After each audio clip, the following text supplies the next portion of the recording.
Before we dive into this incredible tale of hidden strength and loyalty that spans the galaxy, drop a quick hi in the comments. It helps YouTube share these stories with more sci-fi fans like us. And trust me, you're going to want everyone to see what happens when a nobody reveals who he really is. The slave auction on Terminus 7 was a symphony of suffering conducted by greed. The massive asteroid station served as a neutral trading post in the lawless sectors where criminals from across the galaxy gathered to buy and sell the most valuable commodity in the universe. Sentient life. The auction hall buzzed with the chatter of dozens of species, their translators creating a cacophony of languages as they examined their potential purchases. Lot 247, announced the auctioneer, a slug-like hut whose voice oozed through the hall's speakers. One human male, age approximately 35 standard years, captured during raid on civilian transport 6 months ago. The energy cage rose from the floor, revealing its occupant to the assembled buyers. The human inside was unremarkable in every way. Average height, brown hair that hung limp and dirty, wearing the tattered remains of what had once been civilian clothing. His face was gone from months of poor nutrition, marked with the kind of hollow expression that spoke of a spirit thoroughly broken. David Chen stood motionless as hundreds of alien eyes examined him like livestock. He didn't react to the jeers, the crude comments about human weakness, or the casual discussions about his potential work capacity. He simply existed, breathing quietly, staring at nothing. Starting bid, 50 credits, the auctioneer continued. Note that this specimen shows signs of complete psychological compliance. No resistance recorded during 6 months of captivity. Scattered laughter rippled through the crowd. 50 credits wouldn't buy a decent meal on most civilized worlds. For a sentient being, it was an insult to the very concept of life's value. A voice called out from the crowd, 25, humans break too easily for real work. More laughter. David's expression didn't change. Come now, bidders, the auctioneer wheezed. Humans may be fragile, but they're excellent for dangerous work where loss of life is acceptable. Surely someone can see the value in expendable labor. From the back of the hall, a new voice spoke, with the authority of someone accustomed to being obeyed. 75 credits. The crowd turned to see Thane Vector, a crime lord whose reputation for brutality extended across 12 star systems. The Krexmer-esque scaled hide was scarred from countless battles, and his compound eyes reflected the auction hall's harsh lighting like black mirrors. Sold to Thane Vector, the auctioneer announced with obvious relief, please report to processing. Station 7 for transfer of ownership. As the energy cage lowered back into the floor, David Chen allowed himself the slightest of smiles. Not because his situation had improved, if anything. Thane Vector-esque mining operations were notorious for their casualty rates. No, David smiled because of something none of the aliens in that hall could possibly understand. Every night for the past 6 months, at exactly 03:47 station time, David had pressed his finger to a spot behind his left ear and whispered the same message into the darkness. Position confirmed. Still alive, still waiting, and somewhere in the vast emptiness between stars, something had been listening. The transport to Thane's mining facility took 3 days, during which David was crammed into a shipping container with 17 other newly purchased slaves. The conditions were deliberately harsh: minimal food, no sanitation, barely enough air to keep them alive. It was psychological conditioning, designed to break any remaining spirit before they reached their destination. David endured it with the same blank compliance he'd shown for months. When the Vendorian next to him died on the 2nd day, David helped dispose of the body without comment. When the young Altarian female broke down crying, David didn't offer comfort.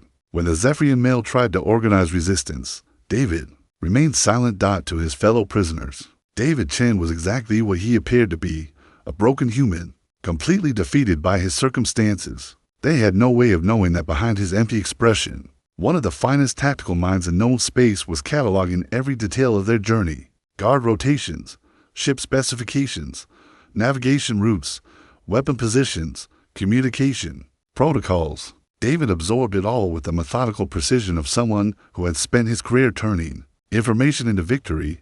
The mining facility was a testament to efficient brutality, carved into an asteroid rich with crystals needed for advanced weapon systems. It housed nearly 3,000 slaves representing dozens of species. The work was dangerous, the conditions harsh, and the life expectancy measured in months rather than years. David was processed like any other new arrival. Biometric scan, medical examination, assignment to living quarters, a cage barely large enough for a human to lie down, issue of mining equipment, briefing on work schedules and behavioral expectations.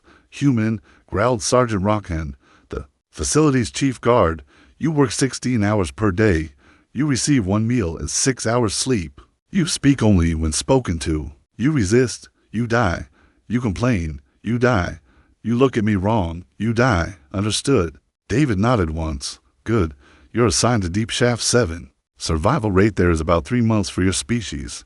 Try not to disappoint me by dying. Too quickly, as David was shoved toward his new workplace. He passed through sections housing other human slaves. There were 23 of them remaining from various captures over the past year. Each face told the same story, hope gradually, crushed under the weight of impossible circumstances.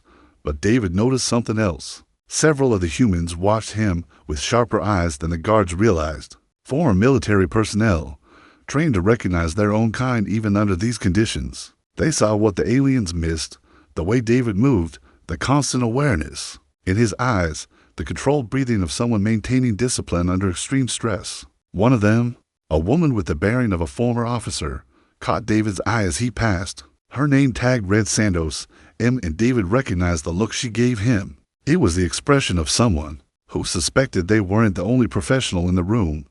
David looked away and shuffled on. Not yet. The time wasn't right, but Maria Santos had seen enough that night. As the human slaves huddled in their cages, she whispered to her neighbor, "We might have just got some help." Captain James Torres, a former Earth Defense Force officer, captured 8 months earlier, shook his head. "Look at him, Maria. He's as broken as the rest of us, maybe, or maybe he's exactly what we need." David, lying in his cage 3 meters away, heard every word. His finger found the spot behind his ear, and he whispered into the darkness, "Integration proceeding. Resistance elements identified. Maintaining cover. Somewhere in the void." His message was received, recorded, and filed with 18 months of similar reports. And in response, the largest search operation in human history continued its methodical sweep of the galaxy. Life in the mines followed a rhythm as predictable as it was brutal. Before dawn, the slaves were roused by electric prods and herded to the lift platforms that would take them deep into the asteroid's core. The work was dangerous, extracting crystalline formations that powered the energy weapons. Keeping half the galaxy's criminal organizations and business cave-ins were common. The atmosphere was toxic. Safety equipment was non-existent. The guards made it clear that slaves were more expendable than the crystals they mined. David adapted to this routine with the same mechanical compliance he'd shown since his capture. He worked his assigned sector with steady efficiency, never complaining, never resisting, never drawing attention to himself. To the guards, he was the perfect example of a properly broken slave.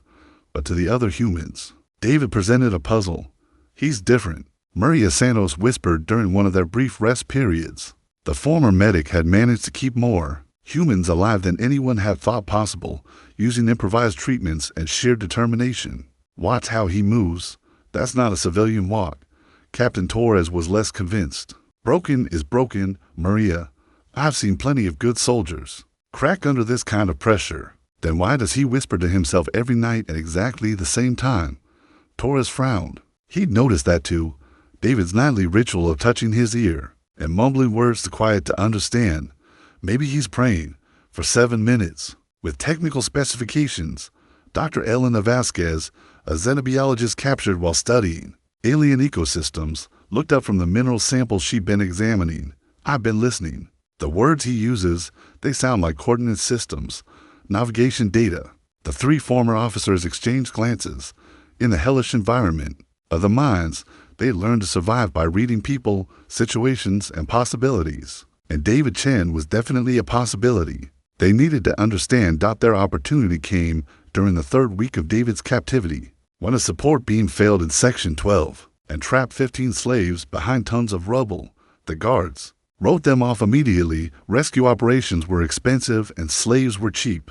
But the humans refused to abandon their people. "We're going after them," Torres announced to the small group of humans who'd gathered in the recreation area, a generous term for the cage where they were allowed to sit for 30 minutes each day. "It's suicide," said Marcus Webb, a transport pilot who'd been captured 9 months earlier. The tunnels completely collapsed. Then we dig, Torres replied. Maria, what do you need for medical supplies? Elena, can you tell us anything about the rock formations? We need to know if secondary collapses are likely. As the planning session continued, David sat silently in the corner, apparently paying no attention, but Elena noticed that his eyes tracked every word, every gesture, every detail of their improvised rescue operation. What about you? She asked David directly. Will you help? David looked at her with those empty eyes that had become his trademark. They're already dead. You'll just get more people killed trying to save corpses. The words were delivered without emotion, but they hit the group like physical blows. Torres' face darkened with anger. These are human beings we're talking about. Our people. David's laugh was hollow. Look around, Captain. We're all going to die in these tunnels. The only difference is whether it happens today or next month. Elena studied David's face carefully. Something about his response felt practiced, as if he was playing a role rather than expressing genuine despair. You really believe that? She asked. David met her gaze steadily. I believe in reality, Doctor. And reality is that we're slaves in a facility designed to work us to death. Hope is just another form of torture. Despite David's refusal to help, the rescue operation went forward. Working in shifts to avoid guard attention, the humans managed to clear enough rubble to reach the trapped miners. They saved 11 of the 15, losing to more humans in secondary collapses during the rescue. Throughout the 3-day operation, David continued his normal routine: work, eat, sleep, whisper. His nightly message. He showed no interest in the rescue, no concern for the casualties, no reaction to the success or failure of his fellow humans. But Elena noticed something the others missed. During the rescue operation, David had positioned himself where he could observe every detail without appearing to pay attention. He cataloged the guard response times, the structural weak points revealed by the collapse, the improvised tools and techniques the humans used. And when Sergeant Rockhand brutally punished the entire human population for the unauthorized rescue operation, David endured his beating with the same stoic silence as everyone else. But Elena saw his eyes during the punishment, and they weren't the eyes of a broken man. They were the eyes of someone making calculations. That night, as Elena lay in her cage nursing cracked ribs from Rockhand's discipline, she heard David's familiar whisper at 0347, but this time, she listened more carefully to the words. Structural analysis complete. Guard response time for minutes 37 seconds. Human resistance capabilities confirmed. Maintaining deep cover. Request status update on primary mission. Elena's breath caught. Primary mission? Deep cover? David wasn't a broken slave at all. He was an operative of some kind, reporting to someone. But who? And why was he maintaining such perfect cover that he let his fellow humans think he was a coward? The answer would come sooner than she expected, in a way that would shake the foundation of everything. The galaxy thought it knew about humanity's place in the cosmic order. As Elena finally drifted off to sleep, her mind raced with possibilities. If David was reporting to someone, if he had some kind of mission beyond mere survival, then maybe, just maybe, Hope wasn't as dead as he claimed in his cage 3 meters away. David completed his nightly report and allowed himself a moment of genuine emotion. 18 months. 18 months his people had been searching for him, following his breadcrumb trail of position reports across the galaxy. And if his calculations were correct, they were getting close. The hardest part wasn't the physical torture or the psychological warfare. It was watching good people suffer while maintaining the cover that would eventually save them all. Torres, Santos, Vasquez, they were exactly the kind of officers he'd want serving under his command. But revealing himself too soon would doom not just them, but the thousands of other slaves throughout the facility. So he remained David Chen, broken slave, while Admiral David Chen, commanding officer of the UES Retribution and architect of humanity's greatest military victories, waited for the right moment to remind the galaxy why humans were a species worth fearing. Soon, he told himself, very soon. The opportunity came during the facility's monthly discipline demonstration, a public torture session designed to remind the slaves of their place in the cosmic hierarchy.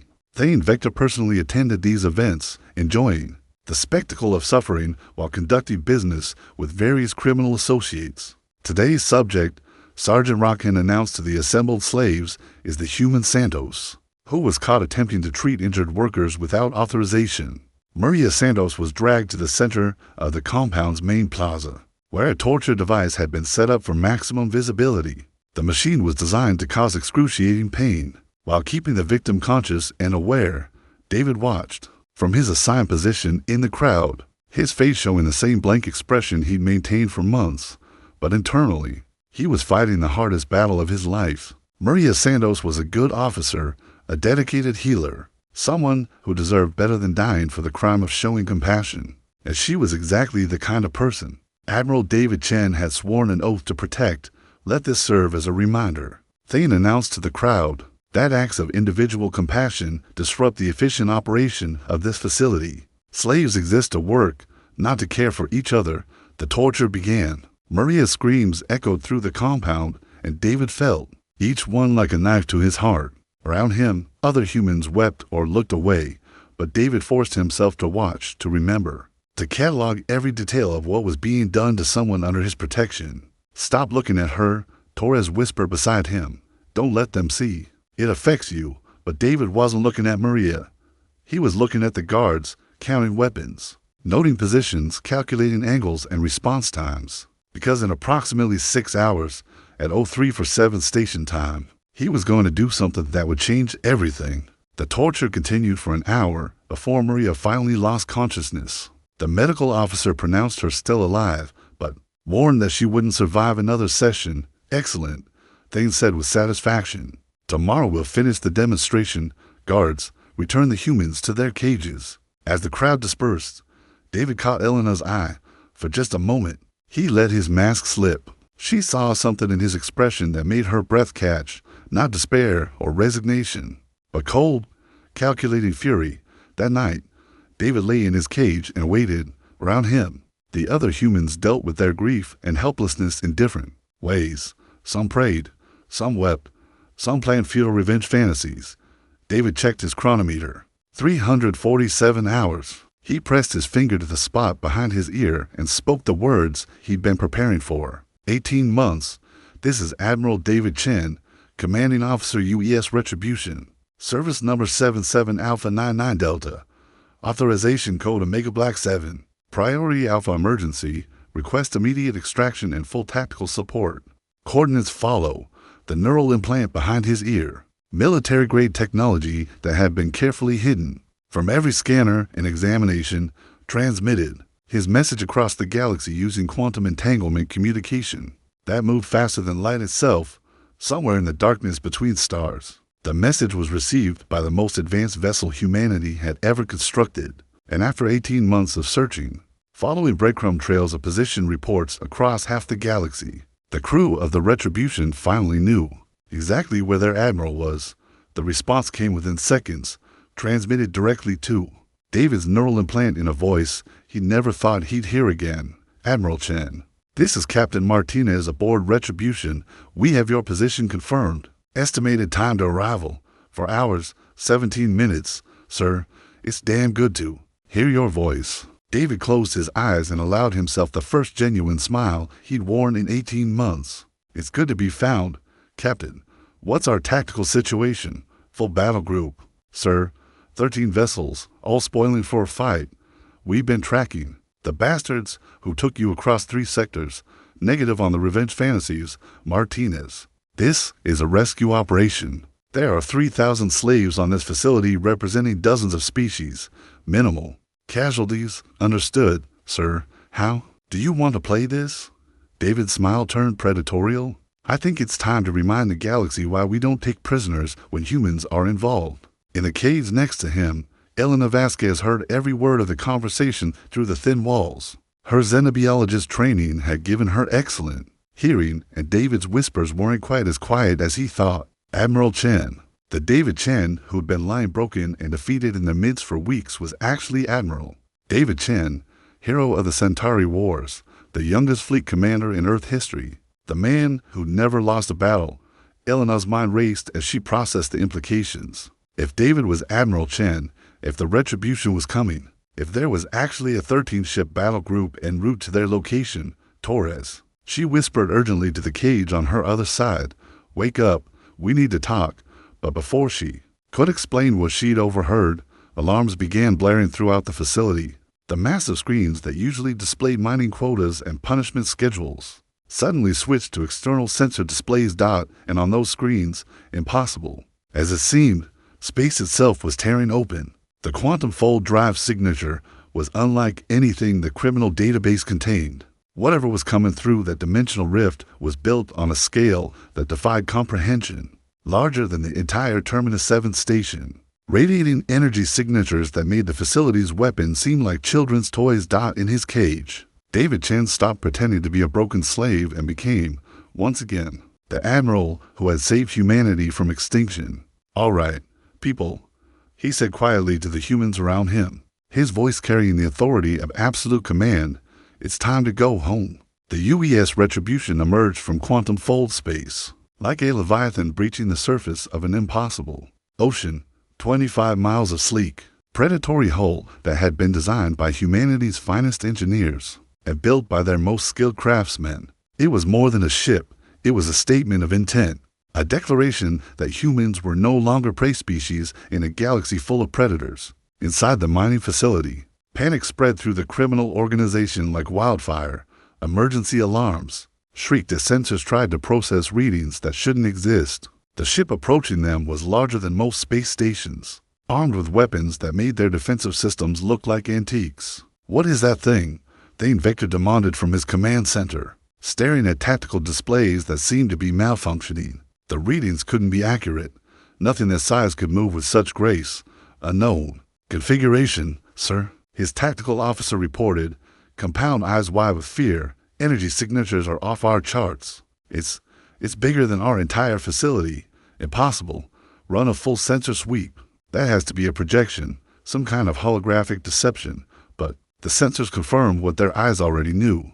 The vessel approaching them was real, massive, and radiating power levels that could reduce their asteroid mining facility to cosmic dust. "Sir," the communications officer interrupted, "we're receiving a transmission. Put it through." The main view screen activated, showing the bridge of the impossible ship. The figure that appeared was human, a woman in naval uniform, her bearing suggesting command authority. Behind her, the bridge bustled with activity as dozens of human officers coordinated what was obviously a military operation. "This is Captain Elena Martinez of the United Earth Ship Retribution," the woman announced, her voice carrying across Thane's command center with absolute authority. "You are holding Admiral David Chen as a slave. You have 60 seconds to release him and all other prisoners, or we will take them by force." Thane's mandibles clicked with nervous laughter. "Human, you are outnumbered and outgunned. This facility is defended by 200 armed vessels and planetary-class weaponry. Surrender now and I might allow you to die quickly." Captain Martinez's expression didn't change. 50 seconds. You're bluffing. One ship, even a large one, cannot stand against our entire fleet. 40 seconds. Admiral Chen, if you can hear this transmission, please acknowledge in the slave quarters. David pressed his neural implant and responded, "This is Admiral Chen. I'm alive and well, Captain. 3,000 prisoners on this facility, multiple species. Priority is civilian safety. Understood, sir. 30 seconds. Criminal. Release the prisoners now." Thane cut the transmission and turned to his tactical officer. "All ships, attack formation. Concentrate fire on that vessel's command section. Show these humans what happens when prey pretends to be predator. 200 criminal vessels, ranging from converted freighters to military surplus cruisers, opened fire simultaneously.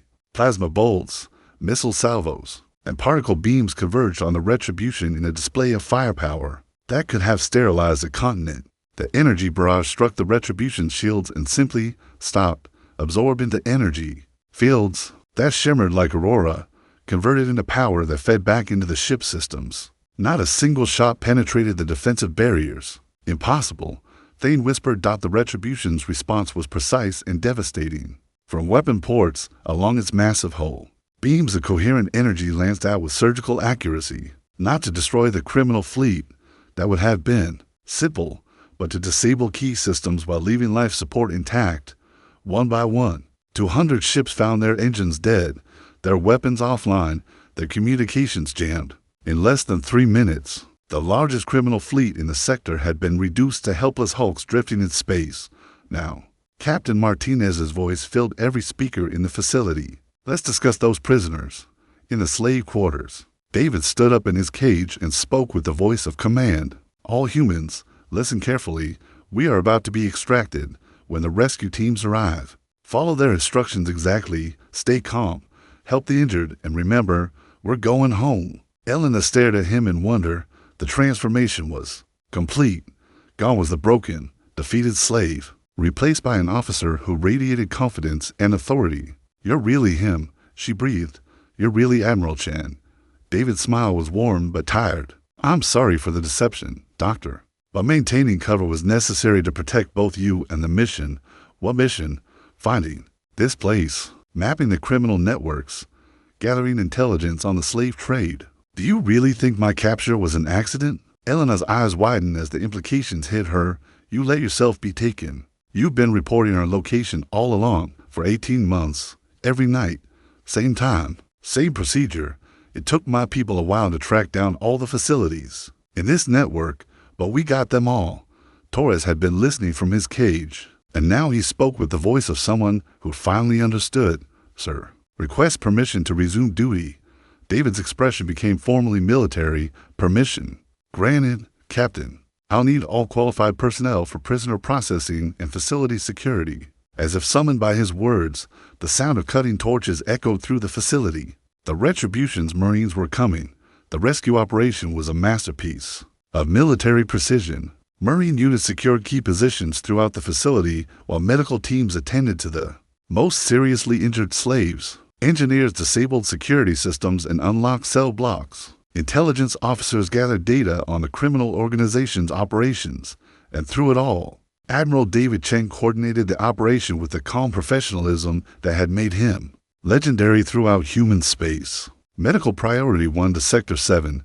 He commanded through his neural link. We have a torture victim who needs immediate attention. Maria Santos was beamed directly to the Retribution's medical bay, where the ship's doctors began emergency treatment for her injuries. Within hours, she would be fully healed and return to active duty as the medical officer she'd always been. Admiral, Captain Martinez reported as she beamed down to personally oversee the extraction. All prisoners secured. 3,047 individuals representing 31 species. Casualties minimal. We lost 12 to injuries sustained before our arrival. David nodded grimly. 12 beings who had died before help could reach them. 12 more reasons why the slave trade had to be completely eradicated. What about the criminals? Fleet disabled but intact. Approximately 8,000 individuals. Do you want prisoners, sir? David looked around at the facility where he'd spent 6 months pretending to be broken while watching good people suffer and die. Where Maria Santos had been tortured for the crime of showing compassion. Where dozens of species had been reduced to property and worked to death for profit. Take Thane Vector and his senior staff. For interrogation, they have information we need about other facilities. The rest. David paused, thinking of 18 months of careful planning, of nights spent whispering position reports while his fellow prisoners thought he was broken. The rest can explain to their victims why they thought slavery was profitable, as the last of the slaves were evacuated to safety. David Chen stood in the facility's command center and looked at the data displays, showing criminal operations across dozens of star systems, millions of beings held in bondage, countless lives destroyed for profit. Admiral, Captain Martinez said quietly, we found them, all 17 major facilities, the entire network. David smiled, and for the first time in 18 months, it was completely genuine. Then let's shut them all down. The liberation of Terminus 7 was just the beginning. Within hours of Admiral Chen's rescue, 13 human warships had dispersed across 3 sectors, each carrying detailed intelligence about criminal slave operations that had been gathered during months of careful observation. What followed was the largest coordinated military operation in human history, not to conquer territory or seize resources, but to free every sentient being held in bondage by the galaxy's criminal networks. Aboard the Retribution, David stood in the ship's Combat Information Center, surrounded by holographic displays showing the progress of Operation Freedom's Dawn. Red markers indicated targeted facilities. Blue markers showed liberated populations. The scope of the criminal enterprise was staggering, over 40 installations, across 12 star systems, holding nearly 200,000 slaves. Status report. David commanded, Facility 7 secured, reported Captain Torres, now serving as tactical coordinator. 15,000 Zephyrians and Altarians freed. No casualties among the prisoners. Facility 12 offering resistance, added Lieutenant Commander Santos, whose torture injuries had healed completely thanks to advanced medical treatment. They're using prisoners as human shields. David's expression hardened. Deploy the Shadow. Teams, precision extraction. I want every slave out of there alive. The Shadow teams were humanity's elite special forces. Soldiers trained for exactly this kind of operation. Using advanced cloaking technology and non-lethal weapons, they could infiltrate any facility and extract prisoners without alerting. Their captors, Admiral, Captain Martinez, approached with a data pad. We're receiving communications from several planetary governments. They're concerned about our military operations in their territories. David glanced at the diplomatic protest scrolling across his display. The Vegan Trade Council demanded immediate cessation of illegal military activities. The Zephyrian Empire accused humans of destabilizing galactic commerce. The Altarian Confederation requested clarification of human intentions. Draft. A response, David said calmly. Inform all concerned parties that the United Earth government considers slavery a crime against all sentient life. We will continue operations until every slave is free, regardless of political boundaries or commercial interests. Sir, some of these governments are threatening economic sanctions. David's laugh was cold. Captain, 18 months ago I was sold at auction for 75 credits. These governments allowed their territories to be used for the slave trade because it was profitable. Their moral authority is somewhat limited.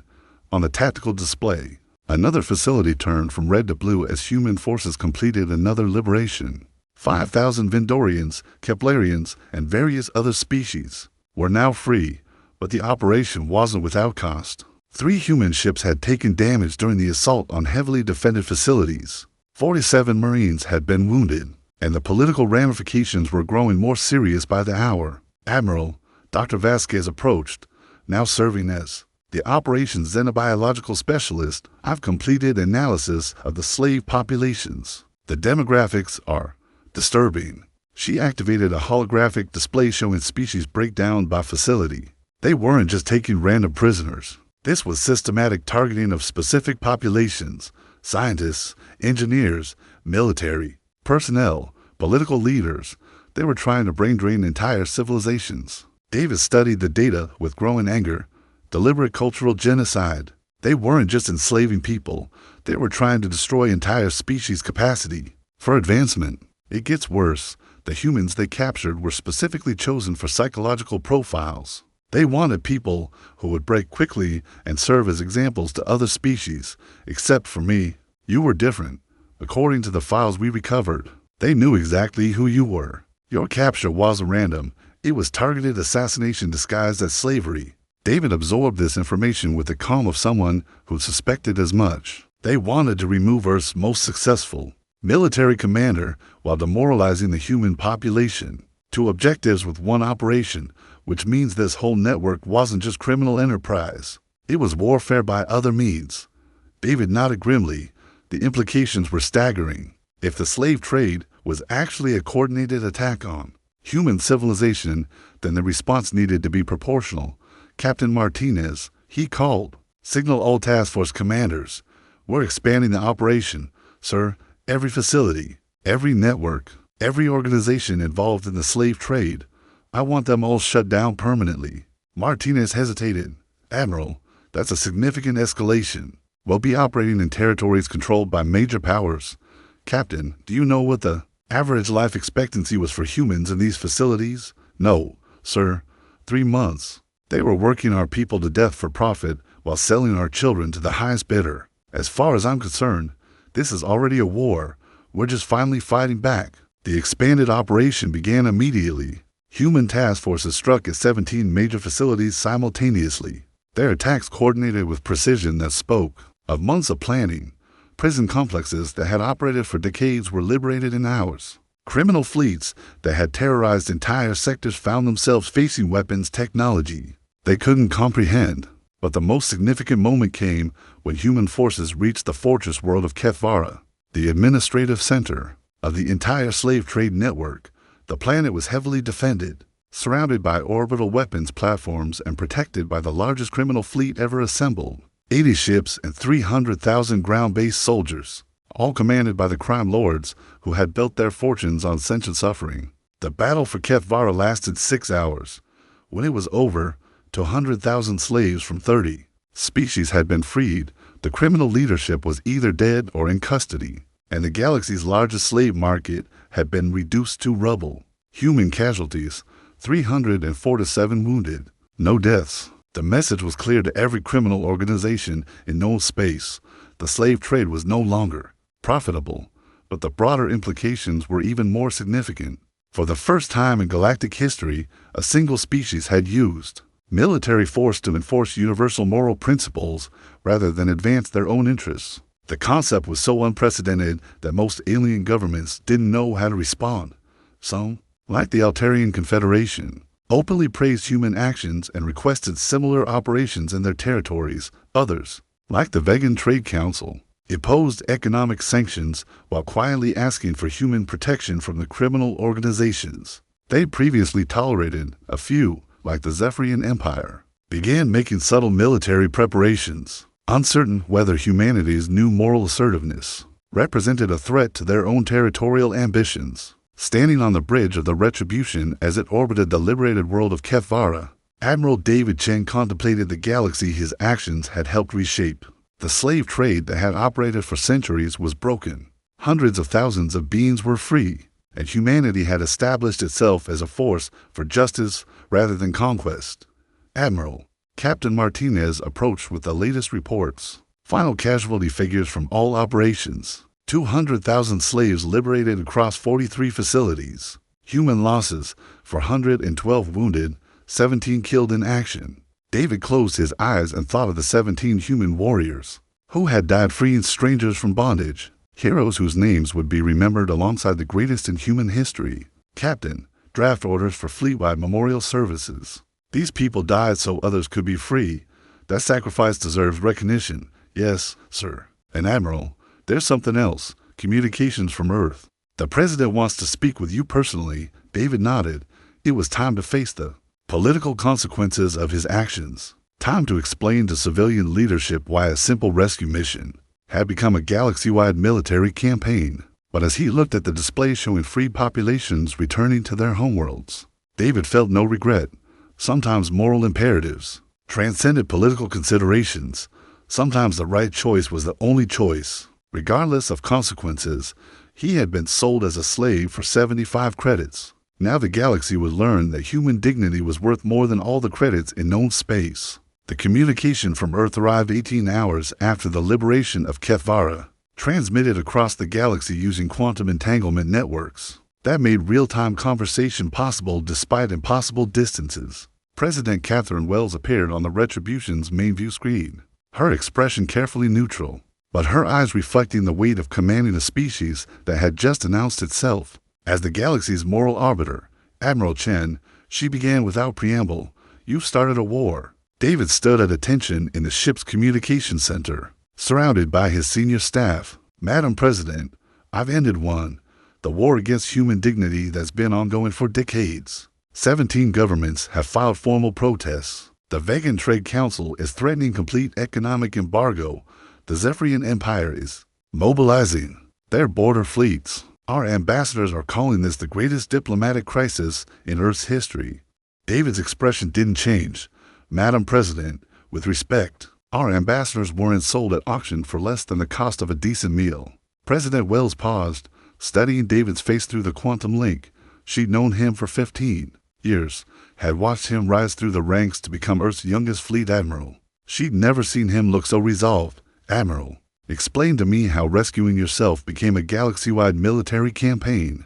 David activated a holographic display, showing the scope of the criminal network his intelligence gathering had revealed. "Madam President, the slave trade wasn't random criminal activity. It was systematic warfare designed to destroy human civilization through cultural genocide and psychological demoralization." The display showed captured documents, intercepted communications, and analysis of the targeting patterns used by slave raiders.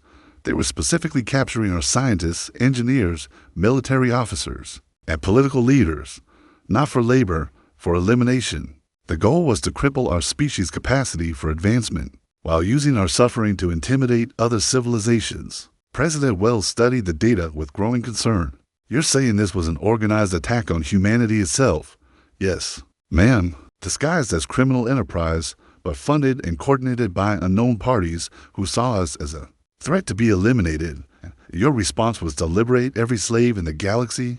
David's smile was grim. My response was to demonstrate that humanity doesn't abandon its own, ever. Under any circumstances, the liberation of other species was a beneficial side effect. The president was quiet for several moments, processing the implications of David's actions. Finally, she spoke. Admiral, I'm receiving reports that crime rates have dropped 30% in sectors where you conducted operations. Apparently, criminals are having second thoughts about preying on civilizations that might have human allies. That wasn't the goal, but I'll take it as a positive outcome. There's something else. 12 species have formally requested human protection agreements. They want our military to guarantee their security against criminal organizations and aggressive neighbors. David felt the weight of galactic expectations settling on his shoulders. Madam President, that's a decision for civilian leadership. I'm a military officer, not a policy maker, but you are the architect of humanity's new position in galactic politics. Your actions have consequences, Admiral. The question is, what do we do with the power you've given us?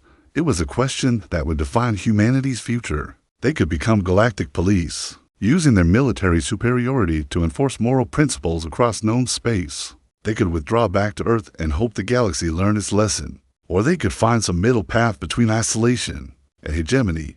Madam President, I've spent 18 months among the galaxy's victims. I've seen what happens when good people have no one to protect them. Whatever decision you make, remember that our actions today will determine whether children across the galaxy grow up free or in chains. President Wells nodded slowly. Admiral, return to Earth. We need to discuss humanity's future in person. The transmission ended, leaving David alone with his thoughts and the weight of command. Through the viewports of the Retribution, he could see the liberated world of Kefvara below, cities lighting up, as free populations began rebuilding their lives. Admiral, Captain Martinez approached with the latest status reports. All task forces report mission completion. Final tally, 237,000 beings freed across 43 facilities. The slave trade network is completely dismantled. David nodded, but his expression remained troubled. And the cost? 17 human dead, 412 wounded. But sir, the liberated populations are reporting something unexpected, which is they're not going home. Many of them are asking to join our crews, serve aboard our ships. They want to help us continue operations against criminal organizations. David considered this development. Former slaves volunteering to serve alongside their liberators wasn't unprecedented, but the scale was remarkable. What about our own people, the humans we rescued? All 23 are requesting return to active duty. Dr. Vasquez wants to head a Xenobiological Research Division. Captain Torres is asking for command of one of the liberated criminal vessels. Maria Santos wants to establish a medical corps specializing in trauma recovery. David smiled for the first time since the operation began. His people, the humans who had endured months of slavery alongside him, weren't broken by their experience. They were strengthened by it, motivated to ensure no one else suffered as they had. Approved. All of it. We're going to need good officers for whatever comes next. 3 months later, Admiral David Chen stood in the Rose Garden behind the presidential palace in Geneva, watching the sunrise over Lake Leman. The meeting with civilian leadership had lasted 6 days, covering everything from military doctrine to diplomatic protocols, to the fundamental question of humanity's role in galactic civilization. The decision, when it came, surprised no one who knew President Wells. We're establishing the Human Protection Corps, she had announced, a volunteer military force dedicated to protecting vulnerable populations throughout the galaxy. Any species that requests our aid will receive it. Any organization that preys on the innocent will face consequences. It was an unprecedented commitment, using Earth's military power not for conquest or territorial expansion, but for universal protection. The galaxy's reaction had been mixed, predictable, and largely irrelevant to the humans who had made their choice. Admiral President Wells approached through the garden, carrying the cups of coffee and wearing the satisfied expression of someone who had made a difficult decision and was at peace with it. Madam President, David accepted the coffee gratefully. After 18 months of prison rations, good coffee was still a luxury he didn't take for granted. The Senate approved our new budget this morning. 15% increase in military spending, all dedicated to the protection corps. We're also establishing training facilities for alien volunteers who want to serve. David nodded. The volunteers had been flooding in former slaves, oppressed populations, species that had lost family members to criminal organizations. They wanted to ensure no one else experienced what they had endured. Any regrets? President Wells asked. David thought about the question seriously. The galaxy had indeed changed because of his actions. Some species viewed humanity with suspicion, wondering if moral enforcement might eventually become moral imperialism. Others saw them as saviors, protectors of the weak and innocent. Still others simply tried to stay out of their way. But across known space, slavery was now extinct. Criminal organizations thought twice before preying on civilians, and children of dozens of species grew up knowing that somewhere in the galaxy, humans stood ready to protect them. No, Madam President, no regrets. They stood in comfortable silence, watching the sunrise and contemplating humanity's future, somewhere among the stars. Former slaves were returning to their families. Former criminals were reconsidering their career choices. And former predators were learning that in a galaxy protected by humans, prey had evolved teeth. The transformation was complete. David Chen had been sold as a slave for 75 credits. But the price of human dignity, as the galaxy had learned, was far higher than any market could bear. 5 years after the liberation of Terminus 7, Admiral David Chen retired from active military service to become the first director of the Human Protection Corps' Refugee Resettlement Program. His office was located on New Haven, a world dedicated entirely to helping freed slaves rebuild their lives. The planet was a testament to what cooperation between species could achieve. Former human slaves worked alongside liberated Zephyrians, Altarians, Keplerians, and dozens of other species. What had once been empty wilderness was now a thriving civilization, where the galaxy's former victims had become its newest success story. David's personal residence was modest, a simple house with a garden where he grew vegetables and flowers. From across the galaxy, it was here that Elena Vasquez found him on a warm spring morning, tending to earth tomatoes that grew alongside Altarian crystal blossoms. Admiral, she called, using the title that would follow him forever despite his civilian status. We have visitors. David looked up to see a group of young beings, humans, Zephyrians, Altarians, and species he didn't immediately recognize, all wearing the uniform of the Protection Corps Academy. Cadets from the Academy, Elena explained. They wanted to meet the man who started it all. David set down his gardening tools and approached the group. They stood at attention with the earnest respect of young people meeting their hero. At ease, David said with a smile, "What brings you to New Haven?" A young human woman stepped forward, tall, confident, with the bearing of someone born to command. "Sir, I'm Cadet Sarah Torres. Captain Torres was my father." David's expression softened. James Torres had died 3 years earlier during a Protection Corps operation, killed while saving a transport full of Endorian refugees from raiders. He'd been posthumously promoted to colonel and awarded the Order of Galactic Service. "Your father was a good man and a fine officer," David said quietly. "He saved a lot of lives." "Yes, sir. He always said you taught him that service means putting others before yourself." David looked at the diverse group of cadets, young beings from across the galaxy who had chosen to dedicate their lives to protecting others. They represented something unprecedented in galactic history, a truly integrated military force, united not by species loyalty, but by shared values. "What do you want to know?" David asked. "How did you do it?"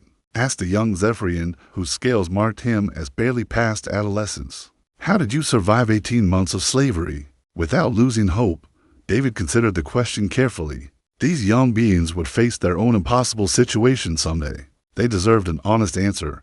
"I didn't survive on hope," he said finally. "Hope could be broken, shattered, taken away. I survived on duty, on the knowledge that people were counting on me." even if they didn't know I existed. When everything else was gone, duty remained. But how did you know rescue was coming? Asked an Altarian cadet. David's smile was gentle. I didn't. For all I knew, my ship was destroyed and my crew dead. But I kept reporting because that was my job. I maintained my cover because that was my mission.